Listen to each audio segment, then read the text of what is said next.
जय श्री राधा रमन। करवा चौथ के इस शुभ अवसर पर आप सभी को ढेर सारी शुभकामनाएं। करवा चौथ का ये व्रत आप सभी के दाम्पत्य जीवन में प्रेम, विश्वास और समर्पण की भावना को और अधिक मजबूत बनाए। आपके शादीशुदा जीवन में खुशियां आए व हर प्रकार के सुख समृद्धि का वास आप सबको प्राप्त हो और आप सभी का दाम्पत्य जीवन हमेशा मधुर बना रहे। इसी मंगल कामना के साथ आइए आज की ये वीडियो शुरू करते हैं। करवा चौथ का ये व्रत हिंदू धर्म में सभी सुहागन महिलाओं के लिए अति महत्वपूर्ण माना गया है। इस दिन सुहागन महिलाएं अपने पति की लंबी आयु और सुख समृद्धि की कामना करती हैं। सूर्योदय से लेकर रात में चंद्रमा को अर्घ्य देने के समय तक निर्जल व्रत का पालन करती हैं। पूर्ण श्रद्धा व आस्था के साथ करवा चौथ के दिन पूजा अर्चना की जाती है। करवा चौथ के व्रत की पूजा विधि और नियमों का पालन करने से केवल दाम्पत्य जीवन ही खुशहाल नहीं होता, बल्कि पति के ऊपर आने वाला हर संकट दूर हो जाता है। करवा चौथ का व्रत सिर्फ एक व्रत नहीं है, बल्कि एक आध्यात्मिक यात्रा के समान है, जो संयम, श्रद्धा, विश्वास और आस्था पर आधारित है। करवा चौथ व्रत का पालन करते समय प्रत्येक नियम का पालन पूरी सावधानी और पवित्रता से किया जाता है, ताकि पूजा का पूर्ण फल प्राप्त किया जा सके। और ये त्योहार महिलाओं के धैर्य, समर्पण और त्याग का प्रतीक माना जाता है, जिसमें वे न केवल अपने पति की लंबी आयु के लिए प्रार्थना करती हैं, बल्कि अपने परिवार में सुख, समृद्धि व शांति बनी रहे, इसकी भी कामना करती हैं। सुबह सूर्योदय होने से पहले ही व्रत की शुरुआत से लेकर चंद्रमा को अर्घ्य देने तक हर चरण का और पूजा विधि का विशेष महत्व होता है, जिसका सोच समझकर पालन करना अति महत्वपूर्ण होता है। आज की इस वीडियो के माध्यम से आप सब जानेंगे करवा चौथ की सरल पूजा विधि के बारे में, ताकि इस दिन पूजा करते समय आपको किसी भी प्रकार की कोई भी समस्या ना सहनी पड़े। इसके अलावा कौन कौन सी पूजा की सामग्री इस दिन आपकी पूजा की थाली में ज़रूर होनी चाहिए। अगर आज की ये वीडियो आप सबको अच्छी लगे तो लाइक कीजिएगा और ज़्यादा से ज़्यादा लोगों तक शेयर भी कीजिएगा।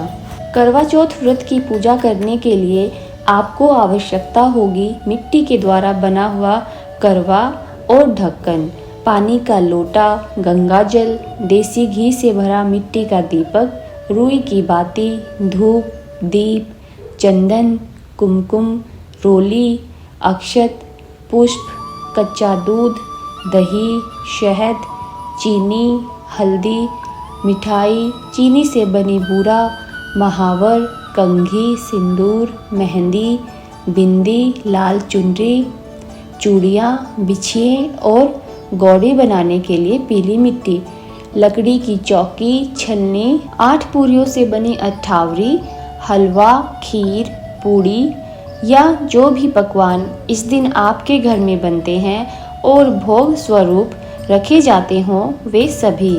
इसके साथ में दक्षिणा के रूप में कुछ पैसे। इसके अलावा अगर आपकी सास है तो उन्हें देने के लिए, और नहीं तो फिर किसी अन्य सुहागन महिला को बायना देने हेतु साड़ी और सुहाग की सभी वस्तुएं भी होनी चाहिए। जो भी महिलाएं करवा चौथ के व्रत का पालन करने वाली हैं, उन्हें एक दिन पहले ही मेहंदी लगा लेनी चाहिए। और करवा चौथ के दिन अगर आपके घर में सुबह उठकर सरगी खाने का नियम हो तो आपको सरगी खा लेनी चाहिए। फिर इसके बाद स्नान आदि से निर्वृत्त होकर साफ स्वच्छ कपड़े धारण करने चाहिए। करवा चौथ के व्रत के दिन लाल रंग के वस्त्रों को अति विशेष माना जाता है, तो आप भी कोशिश कीजिएगा कि लाल रंग के वस्त्र ही धारण करें। उसके बाद 16 श्रृंगार करके व्रत धारण करने का संकल्प लेना चाहिए। संकल्प लेते समय आप अपने हाथ में गंगा जल, पुष्प व अक्षत रखें और संकल्प लेने के बाद इन सभी चीज़ों को माता पार्वती के श्री चरणों में अर्पित कर देना चाहिए। इसके बाद पूरे विधि विधान से पूजा करें, धूप दीप जलाएं। भगवान श्री गणेश जी की पूजा करने के बाद ही अन्य कोई और पूजा की जाती है।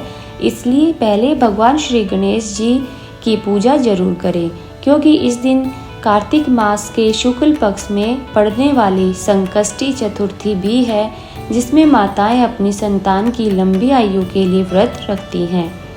करवा माता की पूजा करें और संभव हो तो सुबह के समय भी आप कथा पढ़ सकती हैं, और नहीं तो शाम के समय तो मुख्य रूप से कथा पढ़ी व सुनी जाती ही है। सुबह के समय आप जैसे अपने घर में प्रतिदिन की पूजा करती हैं, वैसे ही पूजा करके व्रत का आरंभ कर सकती हैं। करवा चौथ के व्रत में पूरा दिन निर्जल व्रत का पालन किया जाता है। इसका अर्थ है पानी की एक बूंद भी नहीं पी जाती है, लेकिन ऐसा करना हर किसी के लिए संभव नहीं होता, क्योंकि हर किसी की अपनी क्षमता होती है, अपनी अपनी शारीरिक परेशानियां भी होती हैं। इसीलिए कथा का श्रवण करने के बाद दिन में एक बार चाय या फिर दूध का सेवन किया जा सकता है। इसके बाद करवा माता की जो भी तस्वीर आपके पास हो उसे चौकी पर स्थापित करना चाहिए।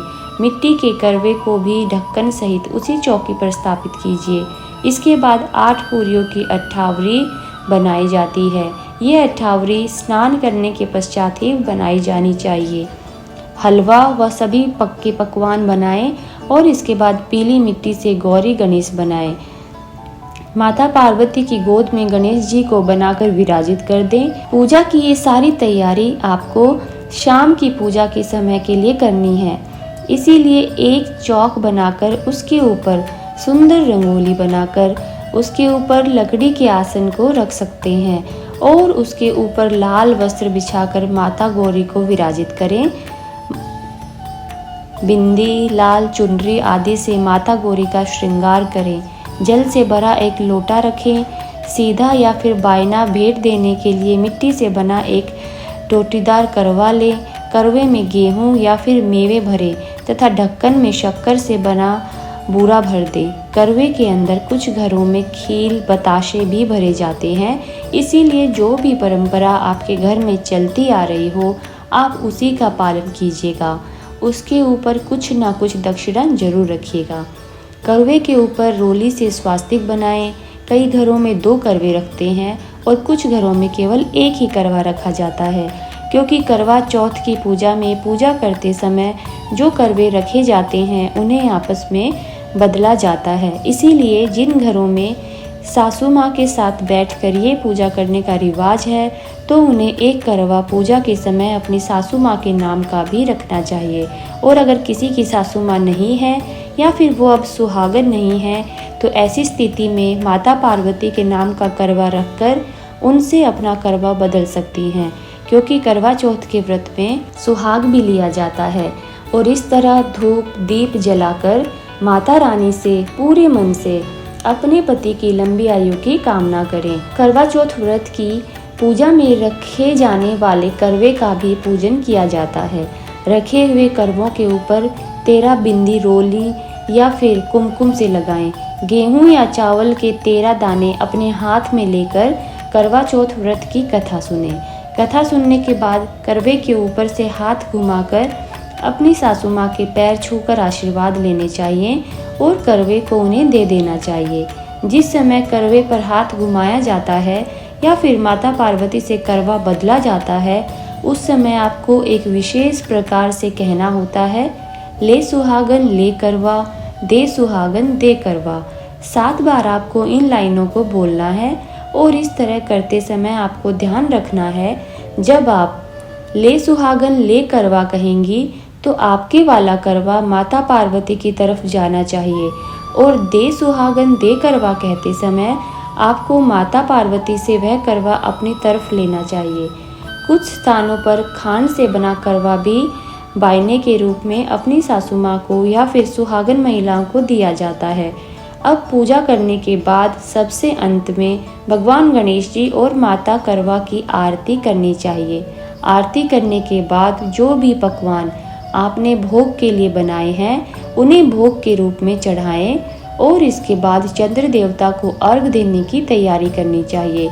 चंद्रदेव को अर्घ देने के लिए 1 लोटे में जल भरें, उसमें कच्चा दूध मिलाएं, शक्कर या फिर मिश्री डालें, सफ़ेद पुष्प डालें, चंद्रदेव की आरती उतारने के लिए घी का एक दीपक व धूप रखें और भोग लगाने के लिए फल व मिठाई रखें। करवा चौथ के दिन चंद्रदेव को छलनी से देखने के बाद ही उसी छलनी से पति को भी देखा जाता है।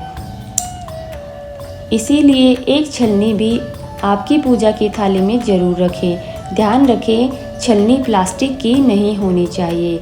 पूजा में मिट्टी के दीपक का ही प्रयोग करना चाहिए, लेकिन अगर मिट्टी का दीपक नहीं हो तो आप आटे के दीपक का भी प्रयोग कर सकती हैं। करवा चौथ के दिन क्योंकि पति के हाथों जल पीकर ही व्रत पूरा किया जाता है, इसीलिए आप एक अलग थाली या किसी बर्तन में अपने लिए जल या फिर कोई फल व मिठाई जरूर रखें और ये सब चीज़ें आप अपने साथ छत पर जरूर लेकर जाएं। चंद्रदेव की पूजा करने के लिए व्रत रखने वाली महिला का चेहरा उत्तर पश्चिम दिशा में होना चाहिए। चंद्रोदय होने पर चंद्रदेव को सीधे नहीं देखना चाहिए, क्योंकि करवा चौथ के दिन केवल छलनी के अंदर से ही चंद्रदेव को देखा जाता है। छलनी में एक दीपक जलाकर रखें और उसके बाद ही चंद्रदेव के दर्शन करें और उसी छलनी से फिर अपने पति को भी देखें। इस प्रकार 7 बार देखना होता है। एक बार चंद्रदेव को देखें, फिर अपने पति को। ऐसा 7 बार कहने के बाद चंद्रदेव को आपके पास जो करवा रखा है या फिर अर्घ देने के लिए लोटा है, उसी से उन्हें अर्घ देना चाहिए। अर्घ के बाद चंद्रदेव की आरती उतारनी चाहिए, उन्हें पुष्प चढ़ाने चाहिए, उन्हें भोग स्वरूप फल व मिठाई अर्पित करें और चंद्रदेव से प्रार्थना करनी चाहिए कि वे आपके सुहाग को बनाए रखें। इसके बाद आपको अपने पति का भी पूजन करना चाहिए। उन्हें तिलक लगाएं, अक्षत लगाएं, पुष्प अर्पित करें और उनके पैर छुएं। इसके बाद जल पिलाएं और मिठाई खिलाएं। फिर उन्हीं के हाथों से जल व मिठाई खाकर आप अपना व्रत पूरा करें। जो दीपक आपने चंद्रदेव की पूजा करते समय जलाया था, उसे वहीं छत पर जलता हुआ छोड़ देना चाहिए और जो भी मिट्टी का करवा आपने चंद्रदेव को अर्घ देने के लिए रखा था, उसका आपको विसर्जन कर देना चाहिए। विसर्जन करवा चौथ के अगले दिन किया जाता है। अपने पति के हाथों से जल पीने के बाद आपको शुद्ध सात्विक भोजन ही ग्रहण करना चाहिए और इस प्रकार अपना व्रत खोलना चाहिए। इस दिन आपके द्वारा कुछ खास उपाय भी किए जा सकते हैं, जैसे कि करवा चौथ के दिन पति पत्नी को सुबह के समय शिवलिंग पर बेलपत्र चढ़ाने चाहिए और माता पार्वती को लाल रंग के पुष्प अर्पित करने चाहिए। इस दिन आप भगवान शिव व माता पार्वती का गठबंधन भी कर सकते हैं। ऐसा करने से अगर किसी के शादीशुदा जीवन में कोई परेशानी आ रही है तो वो काफ़ी हद तक समाप्त हो जाती है और पति पत्नी का जीवन खुशहाल हो जाता है। आज की ये वीडियो यहीं समाप्त होती है। अगर आपको इस वीडियो में दी गई जानकारी पसंद आई हो तो इसे लाइक, शेयर और सब्सक्राइब करना मत भूलिएगा। करवा माता का आशीर्वाद हम सबके ऊपर सदा बना रहे, इसी शुभकामना के साथ राधे राधे।